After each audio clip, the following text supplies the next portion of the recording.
Uy, banking oh. Banking. Minsan lang naman yan. Pagbigyan nyo na.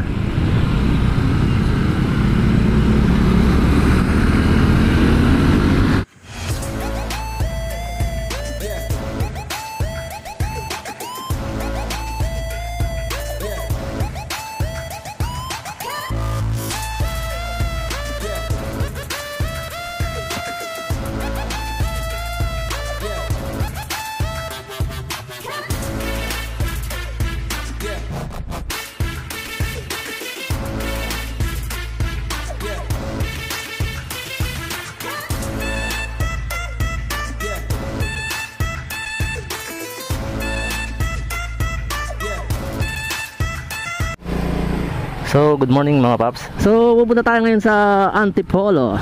Pagas muna tayo guys. Napakatipid nitong motor natin. Kahit 100 lang yan. Nakakapag-stroll na kung saan saan sa malayong lugar.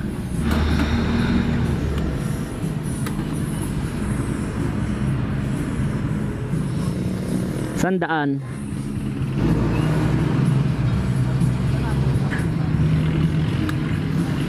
2 liters. Nag full bar siya.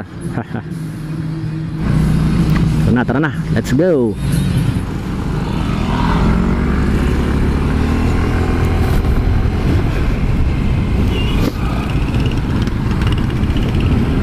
Sana wag tayo abutan ng ulan. Alam ko may bagyo ngayon eh. Hindi natin alam kung may mga makakasabay tayong mga rider ngayon. Pero tanghali na siguro, mga nandun na sila sa bandang nasa Marilaki na yung mga yon. Mga may nagpipitik-pitik na sa may Manukan.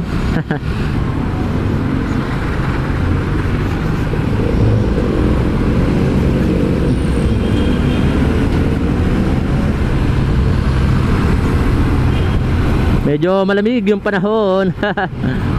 Sarap bumiyahe pag ganito. Itong dinadaan natin, minsan lang tayo dumaan dito kasi madalas tayo pag luluwas tayo ng Maynila guys, nagbabaya binangonan tayo. Ang daan ay floodway papuntang Ortigas. So ito pwede rin naman dito, kaya lang pagdating mo kasi ng Tikling hanggang dun sa junction, kapag weekdays, talagang bumper to bumper yung yung traffic. Kahit nakamotor ka, minsan hassle talaga.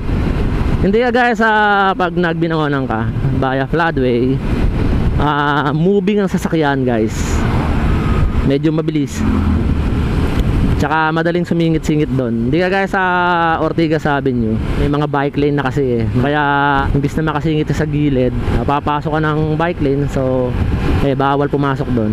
Kaya halos sumasabay ka sa mga 4 wheels na dadala ka nila sa traffic. Ito yung mahirap dito kapag pabiyahe ka via Antipolo guys, pag may nakakasabay ka na truck na medyo mabilis, mahirap overtake kasi kita mo naman yung daan, halos bawat magkabilang lane, halos 2 lane lang yan. Hindi naman nagagamit yung 2 lane na yon kasi may mga nakapark tulad yan, may mga upuan, diba? Yan yung isa sa mga problema na ating bansa. Baga pag nagwa-widening, minsan nagiging parking lot ng mga nasa harap ng bahay. Imbis na magagamit siya, kaya may mga nakapark. Pero dapat talaga disiplina. So guys, palabas na tayo ng Morong Rizal. Pa-Teresa na. Teresa na tayo. So sana hindi muna bumagsak yung ulan para yung pag-uusap natin hanggang dun, all the way to Antipolo tayo. Sa part kasi na to, hindi uso yung truck ban.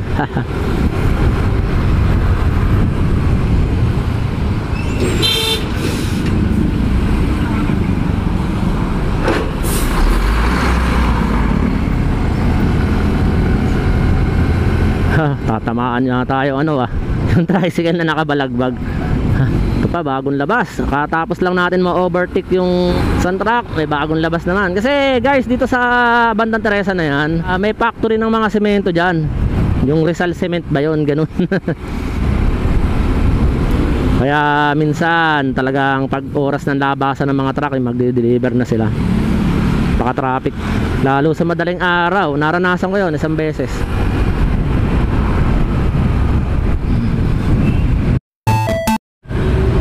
Medyo maunlad na rin tong bayan na to, Teresa. Kung tutusin, pwede tayong kumuha ng ano ng booking. Diretso papuntang Antipolo kung may papasok. Kaya lang talagang meron tayong pupuntahan. May lakad tayo. Guys, malapit na tayo sa boundary ng Teresa at Antipolo. May mga nakakasalubong pa rin tayo, mga nagra-rides, mga naka-Aerox.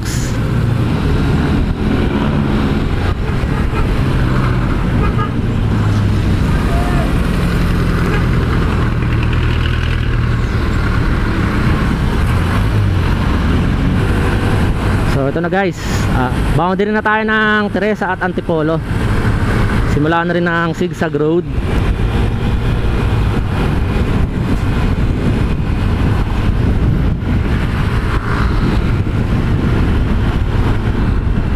Pataw. Hindi natin kaya yun. So tamang takbong may itsura lang tayo guys. Huwag tayong maging takbong malupitan. Okay, unang zigzag.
Uy, banking oh.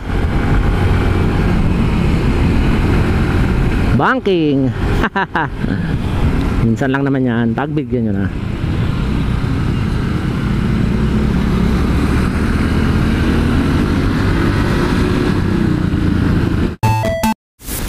Guys, nasa Sumulong Highway na tayo. Isa to sa mga highway na medyo mahaba. Hanggang doon yan sa Marcos Highway.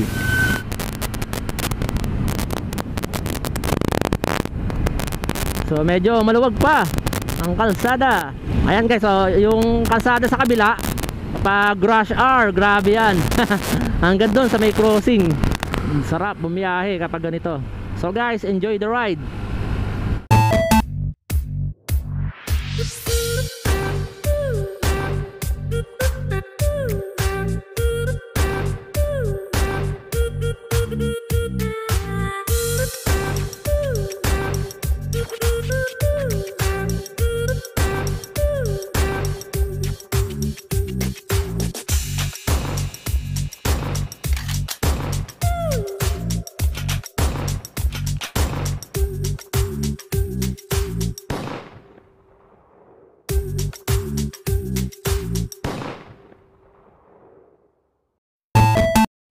Malapit na tayo sa sa overlooking, yung dating hinihintuan ng madalas nagiging stopover. Magayan na yung landmark, yung Valley Golf na yan.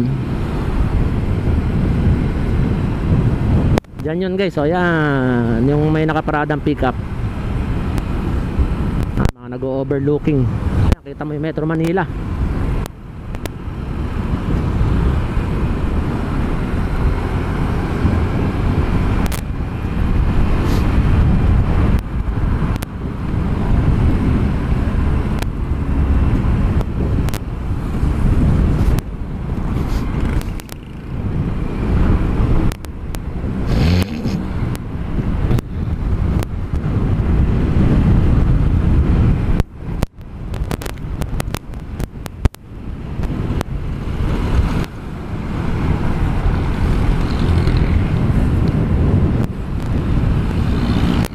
So alright guys, salamat sa panonood, sa pagsama sa pagbiyahe ko na to.